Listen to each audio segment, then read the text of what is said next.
Estamos começando mais um Conexões aqui na TV UFG.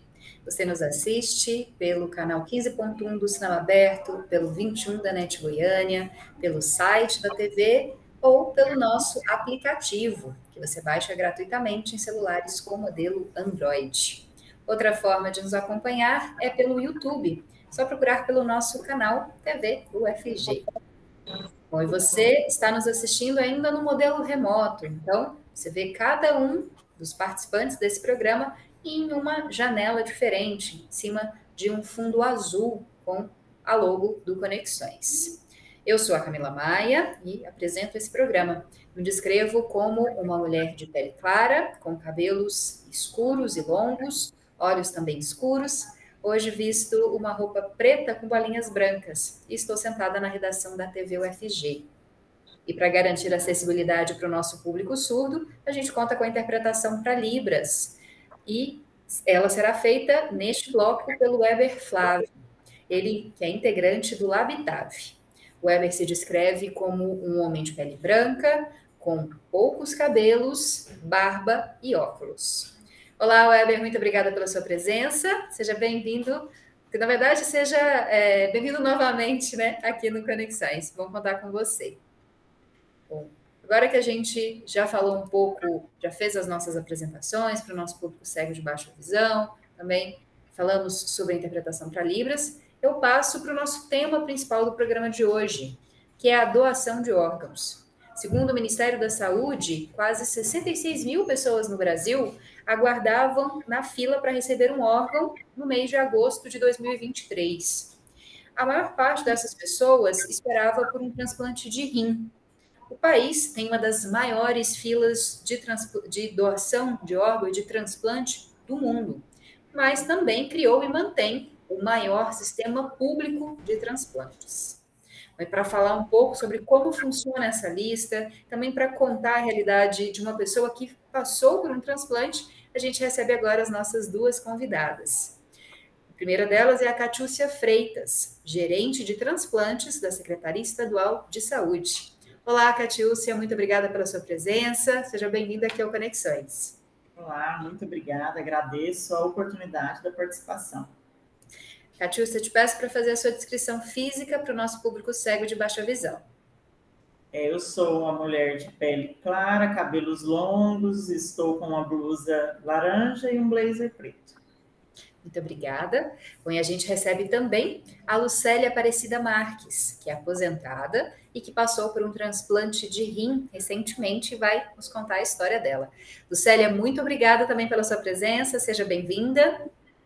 Boa tarde, eu que agradeço a oportunidade de poder participar desse evento.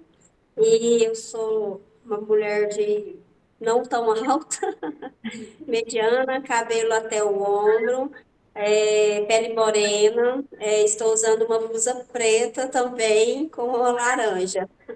Tá certo. Vou passar primeiro a palavra para a Catiúcia, para ela explicar um pouco para a gente, que eu acho que ainda há certa dúvida, né? Como é que funciona o sistema de transplantes no Brasil, né? Essa lista de espera por um órgão ou tecido. Muita gente fala de fila, mas não é exatamente uma fila, né, Catiúcia? Explica para a gente.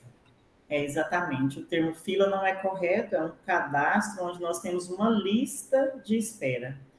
Então, hoje, para uma pessoa ser inserida na fila, na lista, né, no Sistema Nacional de Transplantes, somente um médico habilitado para o transplante pode fazer essa inserção.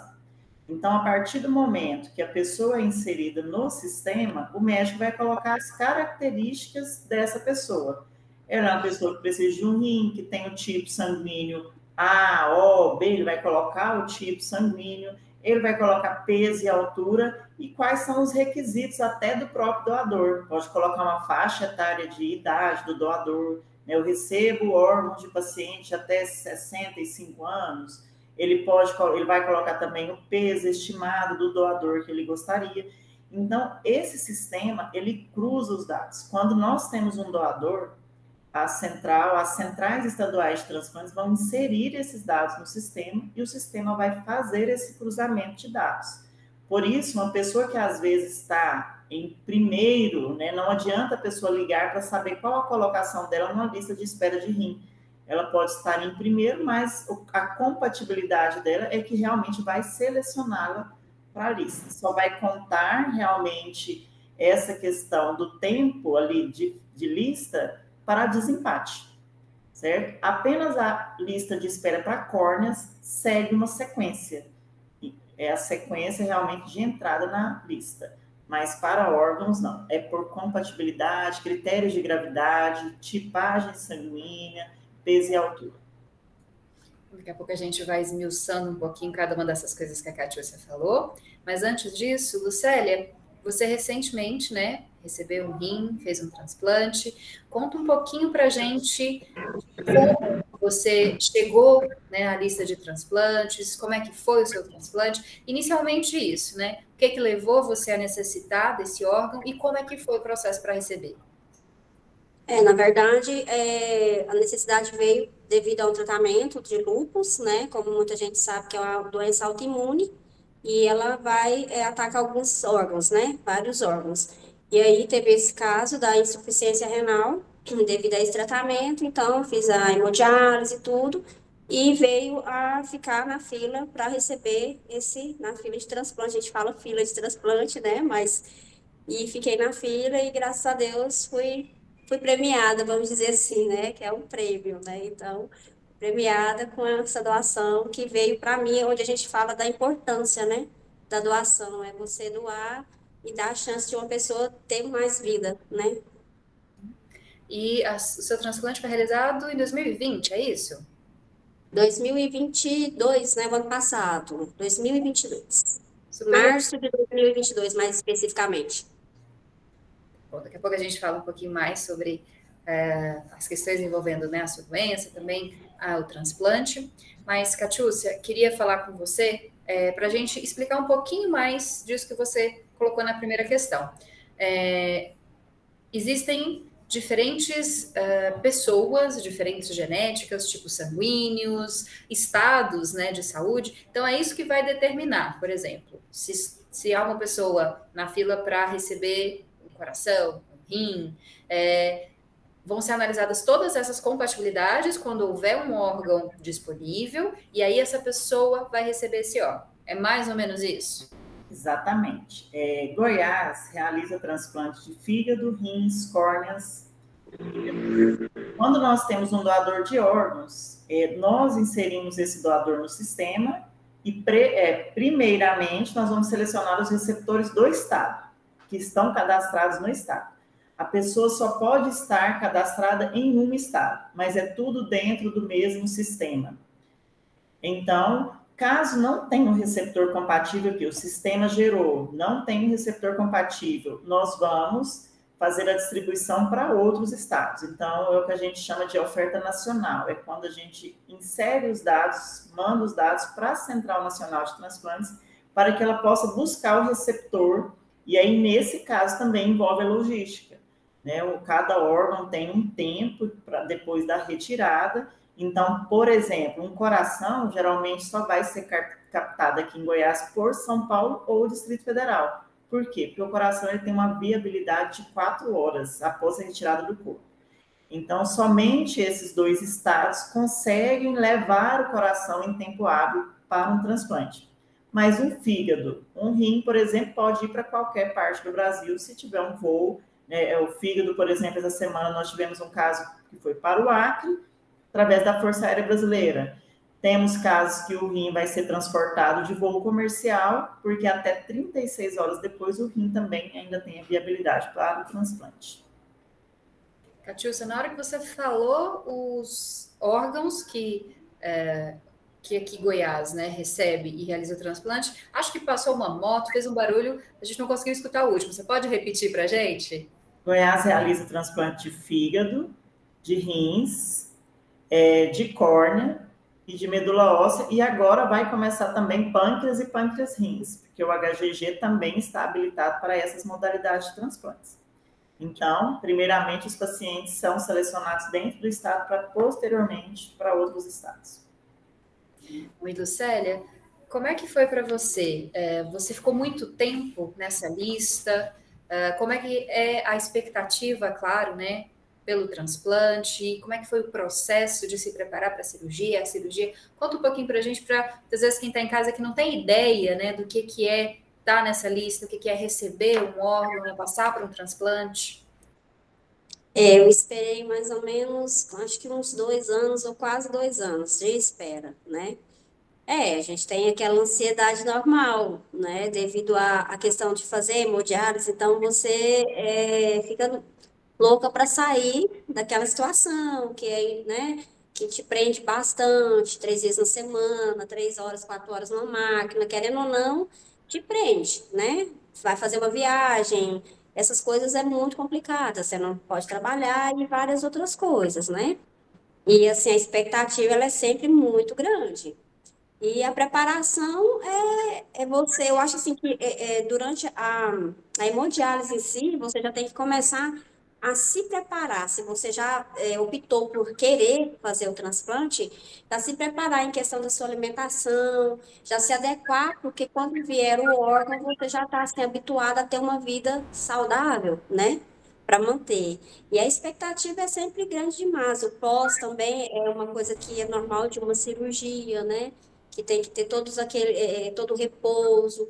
Mas, assim, eu falo que para quem tem medo, às vezes tem pessoas que têm medo, que não querem fazer e tal, é uma coisa maravilhosa, sabe? Quando você pega uma equipe também boa, é só sucesso. Bom, e Catiúcia, para a gente finalizar esse bloco, você citou córnea, que há uma diferença, né? Que não há essa lista, não há essa avaliação como para os outros órgãos. Por que que isso acontece e como é que funciona, né? No caso de doadores de córnea e de receptores, na verdade, né? Perdão. As córneas também entram no Sistema Nacional de Transplantes, também existe o cadastro único. A questão é que a córnea é um tecido e que não necessita dessa compatibilidade. Então, é um procedimento onde vai ocorrer ali a substituição da membrana, né, que é a córnea, mas a lista realmente é aquela lista que a gente fala indiana, vai seguir a sequência de entrada na fila. Pode ter alguns casos priorizados? Pode. Um exemplo, a pessoa perfurou a córnea em algum acidente, ou aconteceu uma úlcera que houve uma perfuração. Nesse caso, a pessoa vai ser priorizado. O que é ser priorizado? Ele vai passar realmente na frente de outras pessoas pela gravidade do caso. Mas tudo isso comprovado por exames que vão ficar anexados no prontuário. Qualquer auditoria que tiver, a gente consegue provar o motivo daquela pessoa ter sido priorizada. Tá certo? A gente vai encerrando esse primeiro bloco, mas volta daqui a pouquinho para continuar falando com a Catiúcia Freitas, que é gerente de transplantes da Secretaria Estadual de Saúde, e também com a Lucélia Aparecida Marques, aposentada e transplantada, né? Recebeu um transplante de rim no ano passado, e espero que você contribua com conexões, caso você queira ver um tema debatido aqui, um tema que a gente possa abordar, né, com os nossos entrevistados. Você pode fazer essa sugestão em alguns canais da TV UFG. As nossas redes sociais, claro, a gente tem Twitter, Instagram, Facebook, YouTube, só procurar por TV UFG, como está escrito aqui embaixo, e mandar sua sugestão, sua crítica, seu elogio. Outro canal de comunicação com a gente é o WhatsApp. O número é 62991811406. Também aparece aqui na sua tela, se quiser tirar uma foto ou anotar. Participa com a gente e fala o que você gostaria de ver discutido aqui no Conexões. A gente volta então rapidinho com essa conversa a respeito de doação de órgãos.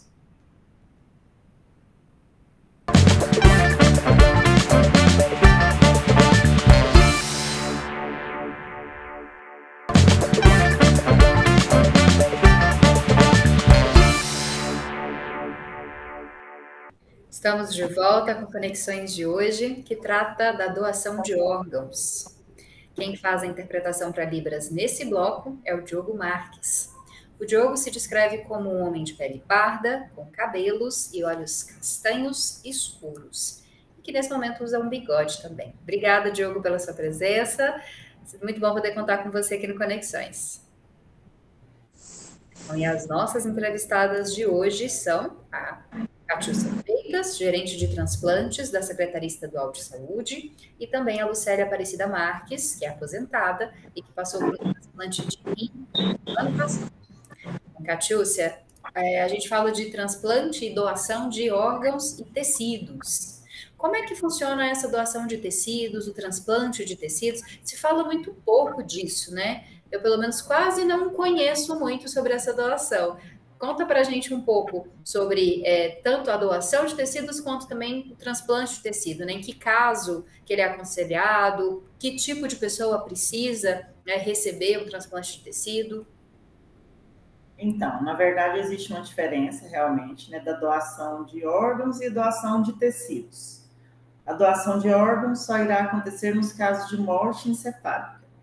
Então, só é possível doar órgãos depois de um diagnóstico confirmado de morte encefálica.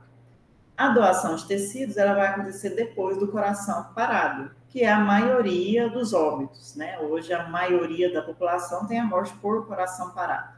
Estima-se que 3% dos casos de morte vão ser encefálicos, ou a popular morte cerebral. Então, no caso da doação de tecidos, podem ser doados, além das córneas, pele, o tecido ósseo, válvulas cardíacas. Entretanto, aqui em Goiás, nós realizamos apenas o transplante de córneas. Até temos um hospital credenciado para fazer o músculo esquelético, que é o hospital ortopédico, mas ele recebe esse tecido de fora quando ele tem algum paciente precisando. Né? Estamos aí também com possibilidades de estar fazendo futuramente o transplante de pele, principalmente uma unidade que atende os grandes queimados, né? Extremamente importante aí para os enxertos. Então, o transplante de tecido, ele é um transplante mais, vamos dizer, com menos complexidade do que o transplante de órgãos, né? Justamente porque, por exemplo, no caso de córneas, ela pode ser feita, o paciente vai ter alta logo a seguir, né, vai ficar ali no procedimento de 24 horas internado, e logo ele vai ter a alta. Então, realmente a gente precisa de falar mais do transplante de tecidos. Né? Medula, por exemplo, também é considerado tecido. E a medula é para casos extremamente graves, né? Pessoas com leucemias, pessoas com doença, com deficiência na produção das células sanguíneas, né? Podem precisar do transplante de medula e somente a doação, né, uma pessoa compatível irá salvá-las. Então, o sistema de medula é diferente do sistema de órgãos, né, esses pacientes ficam cadastrados em outro sistema, que é o REREM, né, o sistema que hoje a doação acontece, os cadastros nos hemocentros. Né, como você se cadastra para ser um doador de medula óssea? Coletando sangue ali no hemocentro, colocando os seus dados, e eles vão fazer a análise genética para inserir no sistema que é o REDOME, né, o Registro de Doadores de Medula Óssea. Então, realmente existe uma diferença, mas não menos importante, né? Todos os transplantes são importantes. Quem está numa fila de córnea, por exemplo, está esperando por uma oportunidade de voltar a enxergar com a doação de uma córnea. Bom, Lucélia, fala um pouco para a gente desse pós-operatório, né? 1 ano e pouquinho que você foi transplantada, você precisa tomar medicação, existe alguma questão, né, diferente na sua vida depois de receber esse órgão? Conta um pouco também dessa questão de... Existe todo um cuidado depois do transplante, porque pode haver processos, né, de rejeição, problemas também. Tudo tem que ser muito bem acompanhado para que você possa ter uma vida saudável, né, depois desse transplante.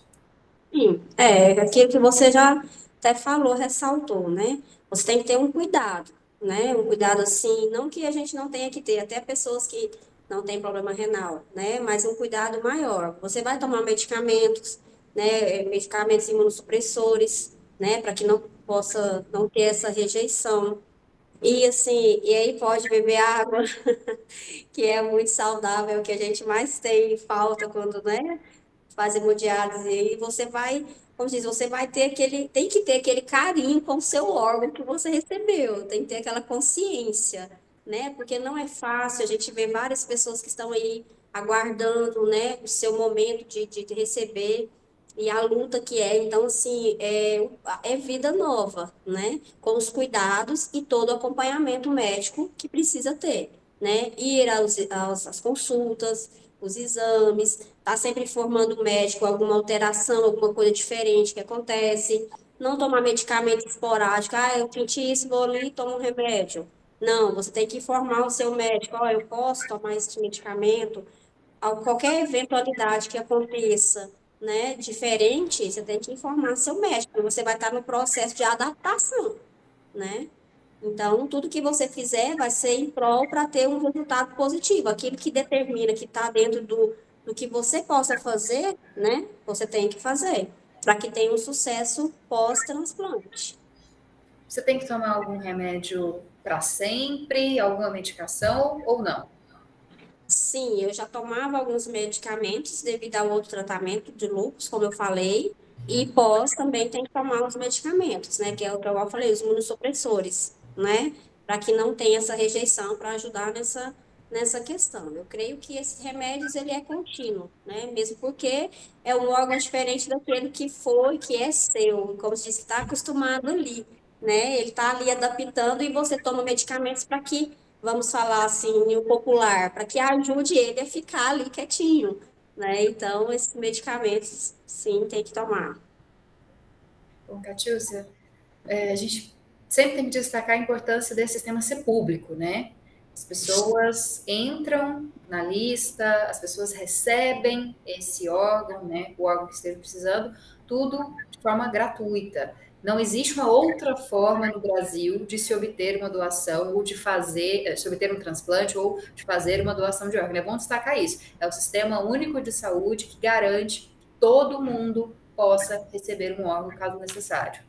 Exatamente. Então, independente da condição social, a pessoa vai entrar no mesmo sistema, que é o Sistema Nacional de Transplantes. Todos estarão na mesma lista. O que pode acontecer é, às vezes, a pessoa escolher fazer esse transplante em uma unidade que é privada.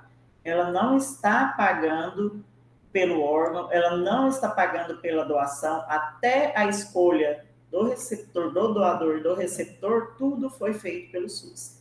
A partir do momento que a pessoa escolhe ficar numa unidade privada, ela está escolhendo para pagar uma acomodação diferente.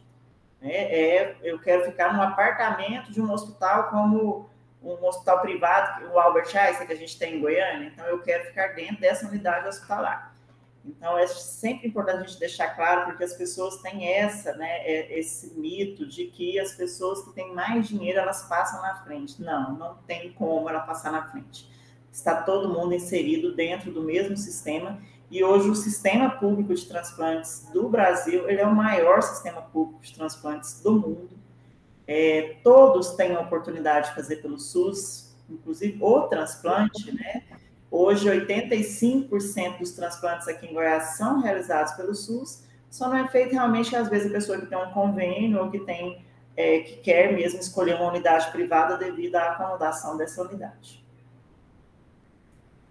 Bom, Lucélia, você como uma pessoa transplantada, uma pessoa que teve a oportunidade, né, de receber esse órgão, de estar, acredito eu, né, com uma saúde melhor agora que você não precisa mais da hemodiálise, né, não precisa desse tratamento custoso, né, demorado. Queria que você falasse da importância das pessoas se atentarem para a doação de órgãos, né, para as pessoas entenderem a importância que é possibilitar essa qualidade de vida para outras pessoas. Assim, muito importante, né? A gente entende a questão É um momento difícil da pessoa escolher, às vezes, quando ela não... a família tem que decidir doar, vamos dizer assim. A gente sabe que é um momento difícil, porque não é uma coisa que vou esperar, vamos finalizar ali para depois resolver. Não, tem que ser resolvido ali, no ato, na correria ali, né? No calor das emoções que são. E assim, só que a gente, se eles pensassem o quanto isso traz uma vida para outra pessoa, o quanto isso traz benefício, o quanto isso salva, literalmente salva uma vida, porque você traz a qualidade de vida para uma pessoa, né, que está ali aguardando. E aquilo ali não vai, assim, mais fazer, não vai estar ali naquela família mais, não vai resolver aquela situação, né? E para outra pessoa que está ali, que quer viver, que tem essa possibilidade, que tem essa oportunidade, é muito importante. É só assim, é uma coisa que você às vezes não tem palavras para descrever o quanto é a importância disso, sabe? É só quem passa, quem sente ali na pele, que passa essas dificuldades, que tem, porque não é simplesmente você ir lá fazer uma hemodiálise e ir para casa. Tem todo, às vezes tem as dificuldades, às vezes tem os probleminhas que acontecem durante ali, as coisas que podem acontecer com o paciente durante ali a diálise, né? Então não é só a questão, é simples, ah, não, ela fica ali fazendo hemodiálise. Ah, não vou doar não, porque, né? E não é isso, você vai estar mudando, transformando a vida de alguém, sabe? Para, assim, 1000%. Eu falo por mim hoje, o quanto a minha vida hoje é melhor, o quanto eu sou feliz e sou grata o tempo todo. Sou grata, muito grata pela família que a gente não sabe, mas sou muito grata pelas pessoas que doam, as famílias dos doadores, as pessoas que se permitem, né? Falam, não, eu quero ser doador caso alguma coisa aconteça. Então, assim, a gente tem essa gratidão imensa, imensa, porque só quem passa é que sabe da importância de ter uma vida nova, de beber água, que é tão simples para tanta gente. Eu tô falando referente ao meu caso, que era o rins, né? Então, assim, de você beber uma água com vontade, de você poder chupar uma melancia, né, à vontade. Então, isso para algumas pessoas não é nada, mas para a gente que passou e outras pessoas que estão passando, é muito importante, é muita coisa. Então, é muita gratidão, sabe? Na verdade, assim, que a gente tem a respeito dos doadores, assim, é a gratidão mesmo. Lucélia, fiquei com uma curiosidade ou uma dúvida, né? Você falou muito de beber água. Com problema renal, há alguma restrição em relação a isso? Sim, sim, porque você tem que uma quantidade exata que você pode beber água.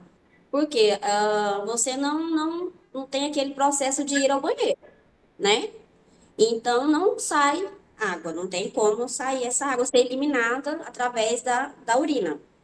Então, se você bebe água além do que você pode beber, ele fica armazenado ali dentro. E aí ele pode ocasionar problemas cardíacos, ele vai para o pulmão, porque ele não tem como sair, né? Então você tem aquela quantidade certa de água. Até mesmo falar, mas na hemodiálise tira realmente. Mas se você beber uma quantidade de água acima do que é liberado para você, durante a sua hemodiálise você passa mal, você tem câimbras horríveis, você tem baixa de glicemia rápida, fraqueza, por causa desse excesso de líquido, que às vezes a pessoa pensa, não, vai ser tirada na máquina, e não é bem assim. Então, você tem sim uma restrição hídrica, sim, é água, e café, e suco. Então, durante o dia você tem aquele tanto que você pode, por exemplo, 600 ml dia. Aí você tem que adaptar. Eu quero beber isso de água, se eu tomar um café já conta, se eu comer uma fruta que tenha bastante líquido já conta. Então, é privação, entendeu? Muita privação. Coisas que quem não passa por isso nunca imagina, né? Não, imagina. Nessa época mesmo que a gente está vivendo aqui em Goiás, que está um calor intenso, é complicado. Muito complicado. Então, Catiúcia, para a gente finalizar esse bloco, Lucélia destacou um ponto interessante, né? Não há, não sei nem se não há, mas assim, as pessoas que recebem um órgão, elas não sabem quem são os doadores, né? Existe uma confidencialidade até para preservar familiares também, né? Para também não virar uma coisa personalista, né, Catiúcia? Exatamente. A legislação hoje traz, né, que a gente não pode fazer essa identificação entre doador e receptor.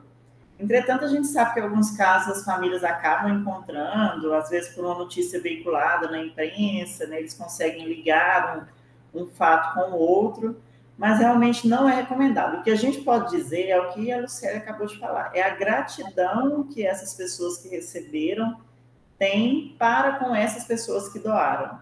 E eu acho que quem doou tem que ficar com esse sentimento, né? Existe alguém por aí que tem muita gratidão pelo ato que eu fiz.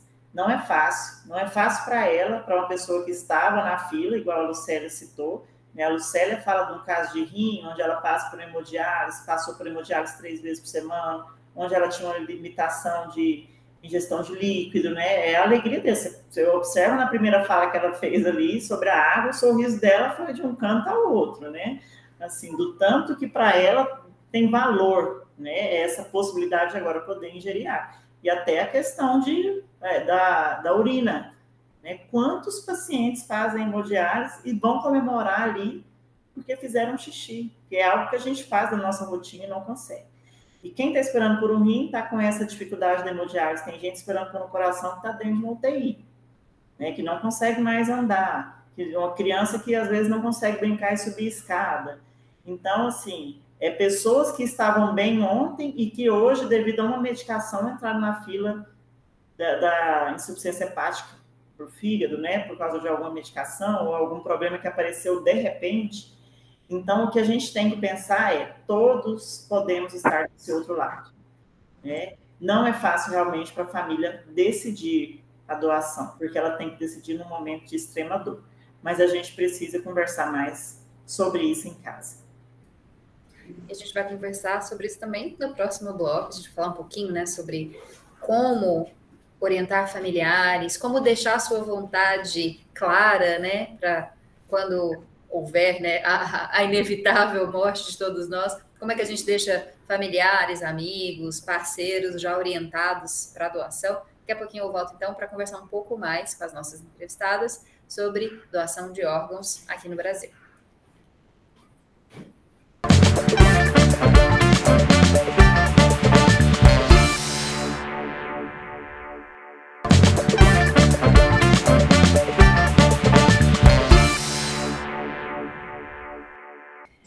Esse é o último bloco do Conexões de hoje, que está falando sobre doação de órgãos, sobre a lista de transplantes no Brasil, tirando várias dúvidas acerca desse assunto.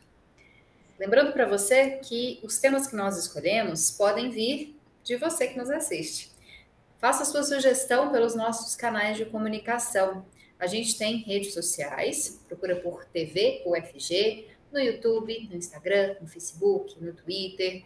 Nesses locais você pode acompanhar o nosso conteúdo, curtir, compartilhar e, claro, mandar a sua interação, sua crítica, elogio ou sugestão. Outro canal de comunicação é o WhatsApp. O nosso número é o 62991811406, aparecendo aqui na tela, caso você queira tirar uma foto ou anotar. Como eu disse, a gente está falando sobre doação de órgãos e transplantes. E as nossas entrevistadas de hoje são a Lucélia Aparecida Marques, aposentada, que passou recentemente por um transplante de rim, e também a Patrícia Freitas, que é gerente de transplante da Secretaria Estadual de Saúde. Catiúcia, pode parecer que essa pergunta que eu vou fazer para você é meio boba, mas eu tenho certeza que várias pessoas já escutaram isso há muitos anos, antes de existir o termo fake news, antes de existir internet, mas gente que acha que há a possibilidade de, por exemplo, roubo de órgãos, tráfico de órgãos, né, que pode existir em algum momento a possibilidade de uma morte ser induzida dentro dos hospitais para que haja captação de órgãos. Lembro quando havia a possibilidade de colocar na carteira de identidade, né, doador de órgãos e tecidos, que as pessoas falavam que não, é melhor não fazer isso, pode ser arriscado. Explica para a gente um pouco sobre essas fake news, né? Esse termo nem existia, mas elas já estavam rodando. Já, exatamente. Desde 1997, quando saiu a lei no Brasil para se colocar na identidade, foi exatamente como você falou. O receio das pessoas de escrever e a carteira de identidade cair no chão e falar, nossa, isso aqui é doador de órgãos. Por quê? Porque as pessoas não tinham a informação correta, né? Ainda se divulga hoje, as fake news ainda são piores, né? Porque elas tomam uma proporção gigantesca na internet, com simulações que isso é possível, né? E realmente não é possível, gente. Quem acompanha um processo de captação de órgãos sabe da complexidade disso, do número de pessoas envolvidas em um processo de doação. Né? Para se fechar um diagnóstico de morte cefálica, o Brasil tem um dos protocolos mais rigorosos do mundo. Existe uma legislação onde nós, da Central de Transplantes, vamos verificar e validar cada etapa, para ver se ela realmente cumpriu toda a legislação. E não é só verificar verificar também através de documentos, comprovar e deixar arquivado por 20 anos tudo que mostra que aquela pessoa realmente estava em morte encefálica. Então, não, gente, não é possível levar uma pessoa para o meio do mato, tirar um coração e colocar em outra pessoa, né? Não é possível fazer isso dentro de uma sala escura, escondida, isso não é possível. Né? A Lucélia sabe aí que para ela ser inscrita no sistema, como foi, né, burocrático, e até para ela pegar um imunossupressor, ela só consegue pegar um imunossupressor porque ela é uma transplantada e o sistema oferece o imunossupressor pelo Sistema Único de Saúde, para todos que passaram pelo transplante, inclusive para os que fizeram o transplante na rede privada. Lucélia, já que Catiúcia falou sobre isso, conta um pouquinho para a gente dessa burocracia, né, desse cuidado. Como é que você foi colocada na lista? Foi um médico, o seu médico, que disse, olha, agora o ponto em que você está é necessário um transplante, não dá mais para seguir só com a hemodiálise. Como é que foi esse processo de ser incluída nessa lista? Explica um pouco para a gente como paciente, né? Durante você faz hemodiálise, você fica na clínica, né? E o médico também vê na questão da gente ter essa vontade de transplantar. Eu conheço alguns colegas onde eu fazia, a clínica que eu fazia, que não queriam fazer. Não querem ficar fazendo hemodiálise até quando der. Então, assim, o médico vê aquela vontade do paciente também querer, né? E aí sim, ele indica você, ele passa todos os exames que você tem que fazer vários tipos de exames, como se diz, do fio do cabelo até a ponta do pé, para ver a probabilidade, né? Qual o tipo sanguíneo, tudo isso para você, que aí ele vai ver realmente a probabilidade de você poder ter também, receber um órgão, né? Porque não é, igual a Catiúcia falou, não é simplesmente ir lá e tirar e pôr ali, não tem como. Né? Até mesmo a questão de compatibilidade. Se não tiver, não vai dar certo. E às vezes, mesmo tendo, corre o risco de ter, como a gente falou, de uma rejeição. Tem que tomar imunossupressores justamente para isso. Então, assim, o médico vê a vontade do paciente, vai passar toda a bateria de exames para ver se ele tem condição também de passar, porque é uma cirurgia bem, né? Bem sensível, uma cirurgia complicadinha e tudo, tem os riscos de qualquer outra cirurgia, né? Para depois sim ele colocar você no sistema para que você entre nesse processo de aguardar o órgão. Bom, Catiúcia, e para quem está nos ouvindo, nos assistindo, tanto para acho que para todas as pessoas, né? Nós sabemos que a gente tem um fim único na vida, que é a morte, né? Então, como que eu deixo meus parentes cientes, por exemplo, de que eu quero, né, ser doadora de órgãos e tecidos, se eu não fizer essa orientação para parentes e no momento da minha morte, meus parentes podem fazer essa doação, mesmo que eu não opte por ela? Explica para a gente como é que isso funciona, até para as pessoas, né, que estão aí vendo esse assunto na mídia, né, muito em alta agora por causa da doação do transplante, né, feito no apresentador, no Faustão. Todo mundo está comentando sobre isso. É um bom momento para a gente destacar, né, a importância de deixar avisado, a importância também da família ter consciência de que a morte de uma pessoa pode gerar a vida de várias outras, né? Exatamente. Não é um assunto fácil de falar. A gente compreende, né, o motivo de tantas famílias desconhecerem o desejo do seu familiar quando é abordado, porque eles vão falar o seguinte: não, a gente nunca conversou sobre isso. E por que nós não conversamos sobre doação de órgãos? Porque para falar de doação de órgãos, a gente tem que falar de morte. E a morte é um assunto que as pessoas não querem abordar em casa. É um assunto que, se você tiver ali uma reunião familiar e abordar e falar, quando eu morrer, né, vocês podem doar os meus órgãos, alguém que te ama muito, às vezes do seu lado vai falar assim, não vamos falar sobre isso, que assunto é esse? Vai te cortar e mudar o assunto. Então, na verdade, o que a gente precisa é que as pessoas falem mesmo. Olha, esse é meu desejo. Quando eu morrer, vocês tenham consciência de que eu gostaria de doar. Tem muitas famílias que desconhecem e na hora da doação ficam na dúvida, e agora? Qual caminho tomar, né? Alguns decidem lembrando de como era essa pessoa. Não, olha, ele era uma pessoa que ajudava muito as outras pessoas, então eu acho que pode ser que ele gostaria de doar, né? Mas e muitos negam por desconhecer. Não, eu não sei se ele gostaria de ser um doador. E a gente tem casos até de adolescentes, de crianças, né, que chegaram a falar sobre a doação de órgãos em casa e que fez toda a diferença para a família tomar a decisão pela doação. Isso mostra o quanto a educação transforma e ensina, seja dentro das escolas, seja ali nas apresentações que eles fazem, tem os concursos, já vi concurso de frase e desenho sobre doação de órgãos, projetos científicos, de se falar sobre isso, né? E realmente faz toda a diferença. Um filme que a pessoa assiste, uma reportagem que a pessoa assiste, alguém que às vezes está assistindo agora vai falar para o familiar do lado: olha, eu nunca tinha pensado, mas eu gostaria de ser um doador de órgãos. E é isso que a gente quer. É um trabalho de formiguinha, né? O setembro agora está começando com muitas ações de sensibilização. É o mês escolhido para o Incentivo Nacional à Doação de Órgãos, mas é um trabalho que a gente faz o ano inteiro.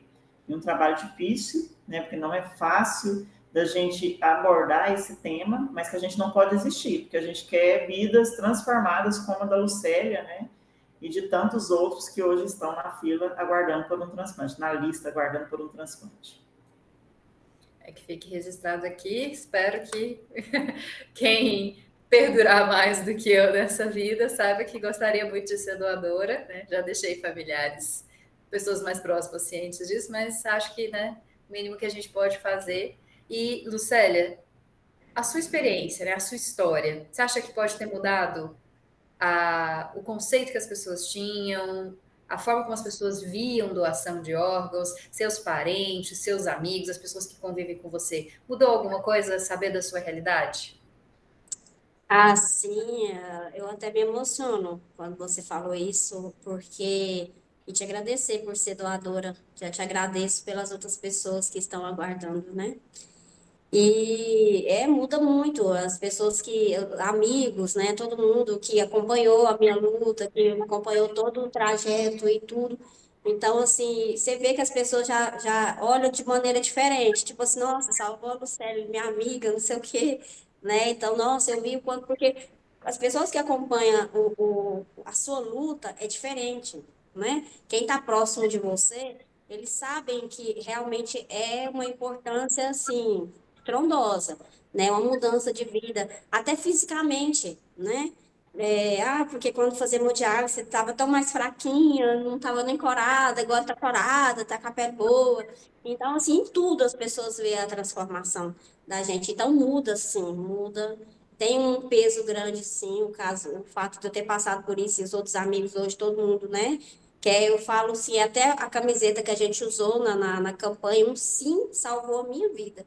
E é verdade, um sim salvou a minha vida, né? Porque se não fosse, né, no caso, esse sim que foi compatível comigo, talvez eu estaria até agora, né, numa hemodiálise. Amanhã, no caso, hoje eu já tinha feito, porque era 3 vezes a semana, hoje era o dia da semana que fez. Então, ao invés de eu estar ali naquela máquina hoje por causa desse sim que salvou a minha vida, eu estou fazendo outras coisas, e ao invés de estar ali levando uma agulhada, né, presa numa máquina.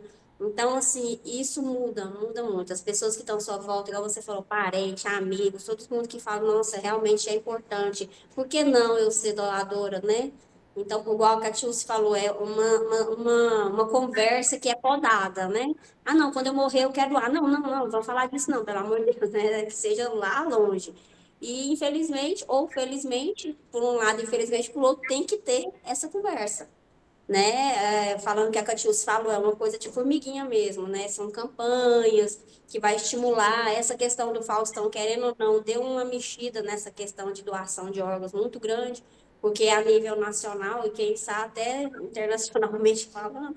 Então, deu esse mexido em todo mundo de pensar, nossa, e como que é, como não é, a curiosidade, não, eu quero doar mesmo. Então, isso foi um rebuliço aí que deu, que, querendo ou não, é uma sementinha, né, que planta. A experiência vivida da gente acaba sendo uma plantinha, uma sementinha, né, nas pessoas ali em volta que vai, né, eu conheço, uma amiga minha fez, uma amiga minha ali fez, você viu tanto que foi bom para ela, ó, né?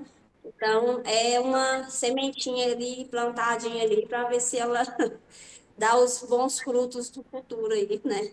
Por mais que seja difícil pela família, a gente fala que não é fácil perder, mas é um sim que salva vidas. Bom, Catiúcia, a gente falou muito de doações feitas depois do falecimento, né, de uma pessoa, mas há alguns tipos de doação que podem ser feitas em vida, né? Fala dessas doações pra gente. Exatamente. É possível a doação de um dos rins, parte do fígado, parte do pulmão e a medula em vida. Né? Pode acontecer essa doação entre parentes de até 4º grau, no caso dos órgãos, e se não for parentes, através de autorização judicial. Então, é o que a gente chama de doação intervivos. Também vai passar pelos critérios de avaliação de compatibilidade, né, do histórico de saúde dessa pessoa que está disposta a doar, para ver se realmente ela pode, né, fazer essa doação sem prejuízo a ela. Então, tudo isso é importante, é avaliado, é possível sim. Acontece mais entre parentes, né, mãe que doa para o filho, pai ou vice-versa, mas ela acontece em menor quantidade, mas pode acontecer sim. Última questão que eu lembrei agora, quem é doador de sangue pode se cadastrar também para doação de medula óssea, né? Ou quem não é doador e quer se tornar, né? Existe um exame simples, né, que te coloca nesse cadastro. Fala um pouquinho, só para a gente terminar, então, né? Você até citou o Redome, né, que é esse cadastro para doação de medula óssea. Isso, a pessoa pode fazer o cadastro nos hemocentros, né? Aqui em Goiás, no Hemocentro de Goiás, tem os hemocentros regionais do interior.